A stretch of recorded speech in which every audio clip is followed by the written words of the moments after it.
Hello everyone. तुम्हाला माहिती आहे मी एक नंबरची चटुरी आहे. मी माझ्या किचनमध्ये चटपट्या रेसिपी ट्राय करतच असते आणि त्याच रेसिपी तुमच्यासाठी घेऊन येत असते. तर त्यापैकी आज आपण बघणार आहे थेपला रेसिपी. थेपला नाव कुठे ऐकलं आहे बरं सांगा? तारक मेहतामध्ये ना. अगदी बरोबर. तीच रेसिपी आज आपण बघणार आहे. त्यासाठी मी काय घेतले का परातीमध्ये गव्हाचं पीठ, बेसन, बारीक कट केलेली मेथी, काश्मीरी लाल मिर्च, हळद, धनापूड, मीठ, तीळ, जिरं, ओवा, कसुरी मेथी, आलं लसूण हिरवी मिरचीची पेस्ट आणि 2 चमचे आंबट दही. ओके. सोबतच मी घेतलं आहे तेल. बघा अशा प्रकारे मी सर्व इन्ग्रेडियंट्स एका परातीमध्ये जमा करून घेतले. आता मी याला हाताने मस्तपैकी मिक्स करून घेणार आहे. सर्व इन्ग्रेडियंट्सला हाताने मस्तपैकी मिक्स करून घ्यावे. बघा अशा पद्धतीने. आणि साईडला मी गॅसवर पाणी कोमट करायला ठेवले. गरम पाणी घ्यायचं नाही, अगदी कोमट पाणी घ्यायचं. ओके. थोडं थोडं पाणी टाकून मी कणिक मस्तपैकी मळून घेणार आहे.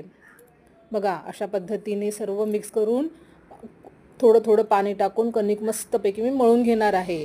घट्टसर कणिक मळावी, पातळ मळू नये, कारण यामध्ये दही असल्यामुळे कणकेला पाणी सुटतं. अशा प्रकारे आपली कणिक मळून झाली आहे. त्यावर मी तेल अप्लाय केले आणि 5 ते 10 मिनिटापर्यंत आपली कणिक मी रेस्टला ठेवली होती.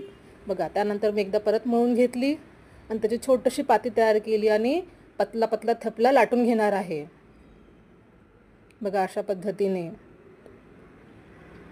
सोबतच मी गॅसवर पॅन गरम करायला ठेवले होते. बघा अशा प्रकारे पतला पतला थेपला मस्तपैकी लाटून घ्यावा. नंतर मी पॅनवर तूप टाकले. आता त्यावर मी थेपला टाकून मस्तपैकी भाजून घेणार आहे. बरं सांगा, तुमच्यामध्ये कोण कोण असं चटोर आहे ज्यांना खायला आवडते चटपटा मस्तपैकी? मला कमेंट करून नक्की सांगा. बघा दुसरा पण थेपला तयार झाला. जरा पीठ जास्त झालं वाटते. एनिवेज अशा प्रकारे मस्तपैकी थेपला पॅनवर भाजून घ्यावा. बघा तुम्हाला सांगतो, घरामध्ये इतका सुंदर स्मेल सुटला आहे ना, मला तर पाहूनच तोंडाला पाणी सुटलं आहे.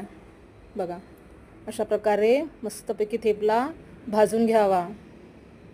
बघा छान झाला आहे ना कलर. बघा अशा प्रकारे माझे थेपले तयार झाले आहे. गरम गरम थेपले लसणाची चटणी बरोबर सर्व करावे. सोबत लोणचंही घ्यावं, कढी घ्यावी, कांदा घ्यावा, मस्तपैकी खावं. मी चालली मस्तपैकी गरम गरम थेपला खायला. तुम्ही ही रेसिपी एकदा नक्की ट्राय करा आणि मला कमेंट करून नक्की सांगा तुम्हाला आजची रेसिपी कशी वाटली. भेटू नेक्स्ट व्हिडिओमध्ये अशा चटपट्या रेसिपींबरोबर. Bye bye.